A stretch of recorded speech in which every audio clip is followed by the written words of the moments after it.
¿Cuál es la gran metáfora del conflicto entre los Bracken y los Blackwood? ¿Qué significa la visión que tiene Daemon en Harrenhal? ¿Quién es la que le dice que va a morir ahí? ¿Por qué hay que estar atentos al hermano de Alicent, Wayne Hightower? ¿Esos huevos de dragón son los que todos conocemos? ¿Cuál es el significado de la conversación final entre Alicent y Rhaenyra? ¿Por qué Alicent no la ha delatado? Todo eso y mucho más en este análisis del tercer capítulo de la segunda temporada de House of the Dragon. Dracarys a la intro, niño.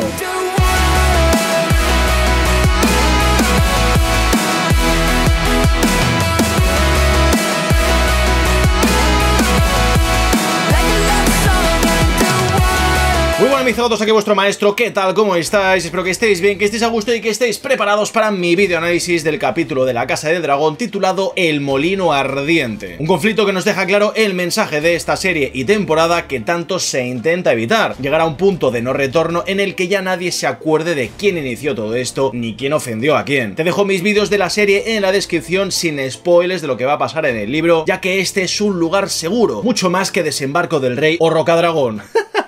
La intro ha tenido dos añadidos como son el pobre Jaehaerys con una línea de sangre y de oro atravesando su cuello, haciendo referencia a su trágica muerte y funeral en esta temporada. Después tenemos a los cazarratas colgados justo después como una representación de los actos y sus consecuencias, los daños colaterales y la sangre. No hay nada más en la guerra que las muertes de los inocentes, básicamente el mensaje de este episodio. El capítulo nos abre con los Blackwood instigando a los Bracken de haber movido las piedras que marcan el límite del territorio que tienen ambas casas. Los Blackwood son fieles a los negros y los Bracken a los verdes. Recordad que en el cuarto capítulo de la primera temporada, Rhaenyra tenía que recibir a varios pretendientes que se convertirían en su consorte, ya que era la heredera al trono. Uno de ellos era Willem Blackwood, una casa cuyo emblema es la de un cuervo negro y que posee un ejército formidable que, como hemos visto en este episodio, ha salido ganando en la batalla del molino, pero con innumerables bajas también. Descienden además de los primeros hombres y es una de las casas más antiguas de Poniente. Una casa tan antigua como el conflicto contra los Bracken, que es un emblema que tiene el caballo rojo y que en dicho episodio se reía del físico y de la timidez del joven William, que desenvainó la espada y se la acabó ensartando en el estómago a este desgraciado, siguiendo así con esta guerra interminable y absurda que ya nadie recuerda. Una guerra que además es por un territorio que se ha convertido ya en una tradición. El chico Bracken es Sir Aeron Bracken y, como vemos, insulta a Rhaenyra llamándola mataniños, algo que el chico Blackwood no permite, dejándole claro que si Aegon no es rey, ese Bracken no es caballero por mucho que se vista como uno. Desenvainar la espada es como desenfundar una pistola. Si lo haces, que sea para mancharla de sangre. Mate, ¿para qué se saca la pistola? La pistola cuando se saca para disparar, el que la saca para enseñarle es un parguela. Fíjate además que la espada que desenvaina es la misma que luego tiene clavada en el cuello. Un gran simbolismo de cómo a veces nuestras propias armas pueden volverse en nuestra contra. Una referencia clarísima a los dragones que no se quieren utilizar en esta guerra. Seguramente muchos se quejen de que no hemos visto una de las batallas más clave del libro, como es el Molino Ardiente, donde Samwell Blackwood murió a manos de Aemon Bracken, dejando el señorío a manos de su hijo Benjicot Blackwood o Ben el Sanguinario, personaje que podría ser el chico que vemos aquí sacando la lengua en plan psycho, pero que resulta no es él, ya que su nombre es Davos Blackwood, un personaje que se ha inventado por completo para la serie. Ya veremos cuál es el enfoque del personaje y si ha sobrevivido a esta batalla, ya que te digo, al ser un personaje inventado y este güey parecerse tantísimo a él, a lo mejor no ha sobrevivido y está muertísimo. Yo aquí a los puretas del libro los entiendo perfectamente porque Ben el Sanguinario tiene una historia increíble. No sé si es que no lo van a mostrar porque no les interesa, o a lo mejor sí, más adelante, con otro actor que se le parezca mucho más. El caso es que todo esto no sirve para otra cosa que dejarnos claro que no es necesario ver una gran batalla para entender que el resultado siempre será el mismo. Para gran batalla la que veremos en el episodio 4, ya que si ves el avance, se viene lo chido. El caso es que en series como Shogun e incluso en libros como El Arte de la Guerra, lo más importante es ganar la batalla sin siquiera desenvainar una espada, algo que se evita por todos los medios por parte de dos madres que saben que una vez corra más la sangre de la que se ha vertido, no habrá marcha atrás. Y es algo que creo que no es tan difícil de entender. El Consejo Negro presenta una situación muy tensa donde Rhaenyra tiene que poner freno a unos consejeros y vasallos que están muy nerviosos y temerosos, no sedientos de sangre. No nos equivoquemos, los consejeros quieren soltar a los dragones como principal arma de destrucción masiva, imparable y feroz, básicamente porque tienen miedo a perder la guerra, a perder territorios y sobre todo a perder su poder e influencia. Cualquiera pensaría pensaría así. Cualquiera vería a los dragones como un arma efectiva y rápida como lo eran antaño. Podrían conquistar ponientes sin problemas, hacer que cualquiera se uniese a su bando sin mucho esfuerzo. La diferencia aquí está en que la época de Aegon el Conquistador eran los Targaryen contra el mundo, no entre ellos, cosa que es muy diferente. No hablamos del tentempié que fue Lucerys para Vhagar, hablamos de desatar la sangre y el fuego de los dragones entre ellos mismos por todo Poniente. Esto es lo que quiere evitar Rhaenyra, porque sabe perfectamente que si los dragones luchan entre ellos se perderá más que un reino entero, se perderá el linaje Targaryen. El entierro de Arryk y Erryk deja a Rhaenyra con un Jace muy rabioso que la quiere invitar a pensar quién habría enviado a Arryk a por ella. Es un momento en el que entra la reina que no fue y tendría que ser, porque tremendísimo personaje que es Rhaenys, la madre que me trajo. Rhaenys aclara que Otto habría sido incapaz de enviar a un asesino a por Rhaenyra, ya que no es su estilo, además que es algo que no les beneficiaría en nada a los verdes, porque Rhaenys conoce lo suficientemente bien a Otto como para saber que este es paciente y cauto y no impulsivo o furioso como alguien mucho más joven. No lo dice en voz alta, pero le deja muy claro a Rhaenyra que ha sido Aegon instigado por alguien quien ha enviado a Arryk a por ella. Esto ha sido fruto de un arrebato que nadie va a recordar llegado un momento cómo empezó todo este conflicto, solamente se va a recordar quién murió en él. Y aquí tiene más razón que un santo, algo que a mí me da la sensación mucha gente que ve la serie no llega a entender. Creo que queda claro que en la primera temporada Rhaenys no dijo Dracarys en la coronación de Aegon, no porque esta guerra no fuese con ella, sino porque no quería ser la primera en lanzar la primera piedra. Lo que importa en una guerra es quién da el primer paso, y aunque luego ya nadie se acuerde más adelante, no vale la pena empezar algo que generará un descontento y una ponzoña que va a envenenar a las generaciones futuras que lucharán en un conflicto que ya ni siquiera entienden porque solamente se han educado para odiar y luchar porque sí. Ese espíritu cauto lleva al Consejo Negro a insinuarle a Rhaenyra que estará más segura en un lugar muy lejos de Rocadragón y de este conflicto, todo para encargarse ellos de la guerra y acabarla lo antes posible de la peor forma posible. Por eso Rhaenyra les espeta que eso es traición y que han tenido suerte de no ir más lejos, porque ser cauto no implica cobardía, ser paciente no implica ignorancia, y por eso Rhaenys les recuerda a todos que Jaehaerys I,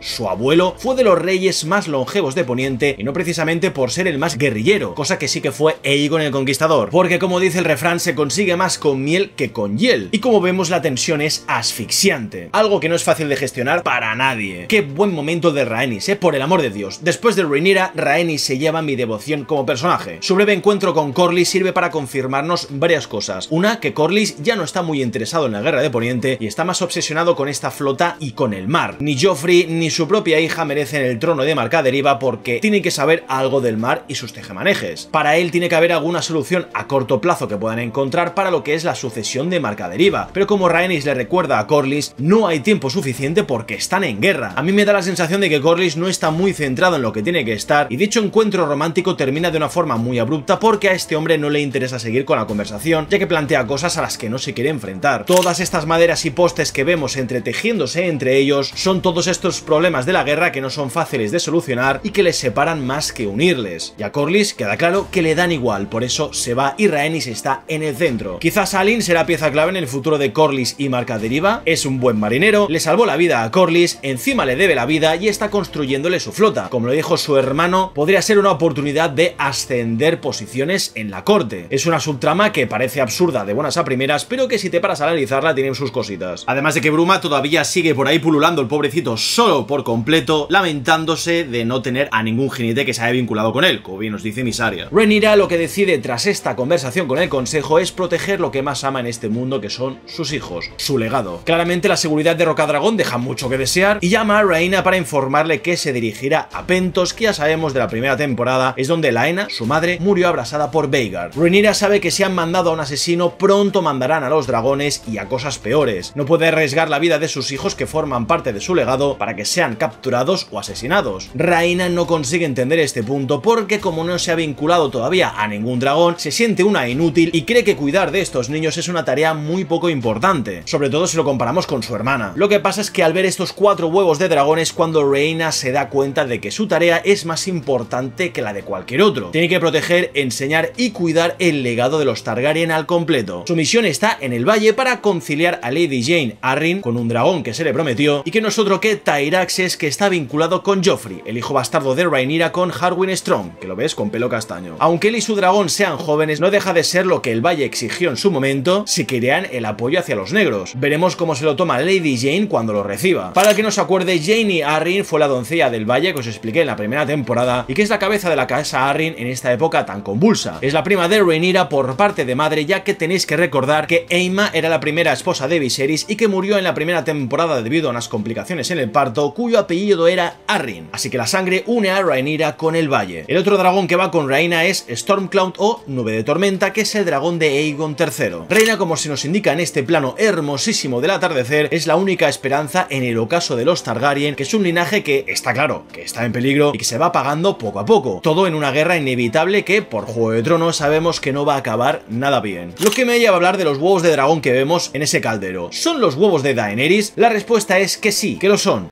¿Qué me dices? Está confirmado por la propia directora del episodio, Geeta Patel, a través del medio Mashable y Forbes. Aunque Daenerys lo reciba de parte de las tierras sombrías más allá de Asai, el hecho de que los reciba petrificados no da una fecha estimada de cuánto tiempo tienen estos huevos, ya que podrían tener decenas de años e incluso más. Como la serie se ubica 100 años antes de Daenerys y Juego de Tronos, tiene sentido que esos huevos son los que recibió en el primer episodio de la serie. Es algo que difiere mucho de los libros, aunque sea algo que nunca se ha confirmado de forma oficial. Lo que todo el fandom acepta es que Elisa Farman, una noble de la casa Farman que tenía una estrecha relación con Rhaena Targaryen, no la nuestra, sino la esposa de Maegor el Cruel, que montaba dragón Dreamfire o Sueño Fuego, que tuvo 3 huevos. Elisa robó estos 3 huevos de dragón que acabó vendiendo a un señor de Bravos para poder construirse un barco e irse bien lejos de Poniente. Como la serie puede cambiar lo que le dé la gana del lore, en especial aquello de lo que apenas tengamos información, esto es totalmente factible. Recordemos que en Pozo Dragón un Aemon joven se encontró con Dreamfire rugiendo y soltando fuego en la primera temporada. Su diseño, por lo que vimos ahí, era muy parecido al de Drogon y sus hermanos en lo que vimos de Juego de Tronos. Sabemos además que George Martin trabaja estrechamente con HBO para sus series y productos basados en su universo, así que este pequeño detalle nos confirma para lo que es el universo de la serie que esos huevos son los de Daenerys. Con esto quiero recordar que, al igual que Fuego y Sangre está basado en las crónicas de varios escribas e historiadores cuyas versiones de lo ocurrido chocan constantemente entre ellas, la serie simplemente es otra crónica más. Si subes el brillo y la saturación de este plano, hay 3 huevos que tienen el clásico color de los de Daenerys: rojo oscuro, verde y dorado. Por el paso del tiempo está claro que el color se ha tenido que apagar irremediablemente, y más si están petrificados. Vale, maestro, pero ¿y el cuarto huevo qué pasa? Pues el cuarto huevo, que tiene este color plateado, puede haberse utilizado para hacerse un huevo frito o perderse en el viaje. Eso está muy listo. Aunque también puede estar la opción de que el huevo eclosione en su viaje al Valle de Arryn y que Rhaena por fin se vincule con un dragón. ¿Qué otro sentido tiene enfatizar el hecho de que ella aún no se ha vinculado a ningún otro dragón y se sienta una inútil? Su arco de personaje tiende evidentemente hacia la no vinculación con un dragón, siendo lo que tiene que asumir de una vez por todas, o a empoderarse tras poder vincularse por fin a uno y ser útil. Y si no me crees, te dejo los links de la entrevista a la directora en la descripción. Momento en el que aprovecho para decirte que te puedes dejar un buen like por informaciones y vídeos como este, y también suscribirte, porque aparte de House of the Dragon estamos cubriendo otras series y películas que te pueden llegar a interesar y que analizamos desde un punto de vista muy diferente al del resto. La escena de despedida con sus hijos me duele 1000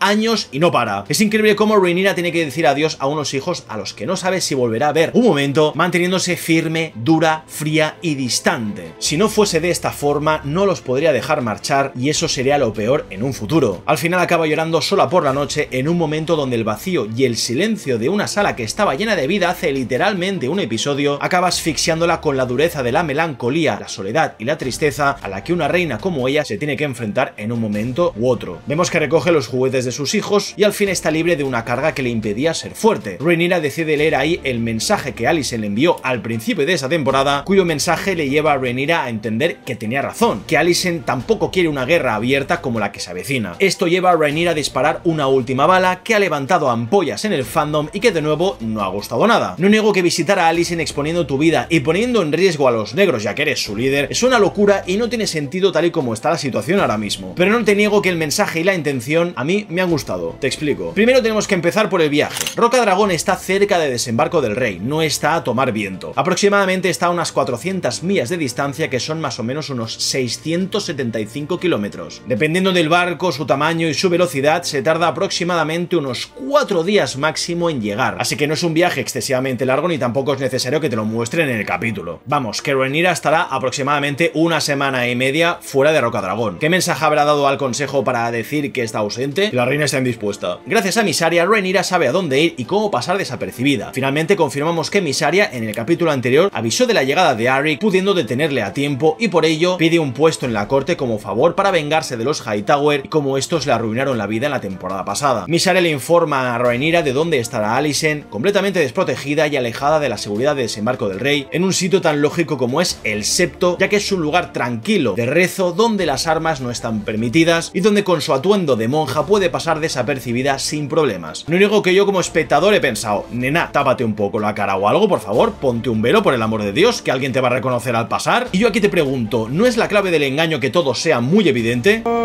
¿Cómo? ¿No pasará más desapercibida como una monja corriente que una doncella o reina ataviada con joyas y vestidos de lujo, como dice la propia Mysaria? Este ciego decide creerse esta versión de la historia y la posibilidad de que cueste reconocer a Rhaenyra a pesar de ser la reina usurpadora para todo desembarco. Yo entiendo que a veces cuesta disociar lo que harías tú como espectador de lo que haría el personaje de la serie que estás viendo y amas, pero tienes que entender que ellos no son tú y que tú desde el sofá de tu casa ves perfectamente que esa es Rhaenyra, porque es que el plano y la cámara te lo están enfocando constantemente. Pero en una calle tan transitada como las que hay en Desembarco del Rey, ¿tú serías capaz de encontrarla ahí vestida de monja o darte cuenta de que es Rhaenyra? Si ni siquiera encontramos el yogur que hay en la nevera cuando tenemos hambre, ¿cómo vas a ver a Rhaenyra con ese atuendo entre la multitud? Al entrar en el Septo, su guardia le espera fuera fingiendo que está leyendo, con una daga oculta al más puro estilo Assassin's Creed, al igual que Rhaenyra, que la desenfunda para demostrarle a Alicent que si hace algo fuera de lo común, la va a apuñalar, aunque esa ya sabemos no es su intención, ya que simplemente lo hace para proteger sus intereses. Cuando Alicent le dice que aunque grite y se lleve en presa a Rhaenyra, ella va a morir antes de que eso ocurra, Rhaenyra nos demuestra que no ha pensado mucho en este plan y que no tiene muchas opciones de escape. Pero es que eso forma parte del personaje y su impulsividad, y es algo que le perdono por la conversación que tienen, que es maravillosa. Una conversación que nos demuestra que son dos madres que no quieren ir a esta guerra y que lamentablemente no pueden hacer nada de nada. Queda claro que la serie está blanqueando muchísimo a los negros, y eso a mí, que soy Team Black, no me afecta ni me supone un problema, pero sí que no puedo negar que es tremendo lo mal que dejan siempre a los verdes, independientemente de que los actos de los negros sean igual de terribles. Que esta conversación sea en planos tan cercanos, dejando de lado una vela encendida, implica que se está honrando a los que ya no están, transmitiéndome tristeza y también mucho agobio, porque es que esos recuerdos son difusos para ambas. Tal y como nos ha enseñado el conflicto del Molino Ardiente, ni siquiera pueden pensar con claridad cómo se inició todo esto. Cuando Alicent menciona la profecía de Aegon el Conquistador y la canción de Hielo y Fuego con el príncipe que fue prometido, es cuando Rhaenyra se da cuenta de que su amiga había confundido los nombres, cosa que es normal porque, vamos, en Juego de Tronos no te has matado mucho para escribir los nombres, George Martin.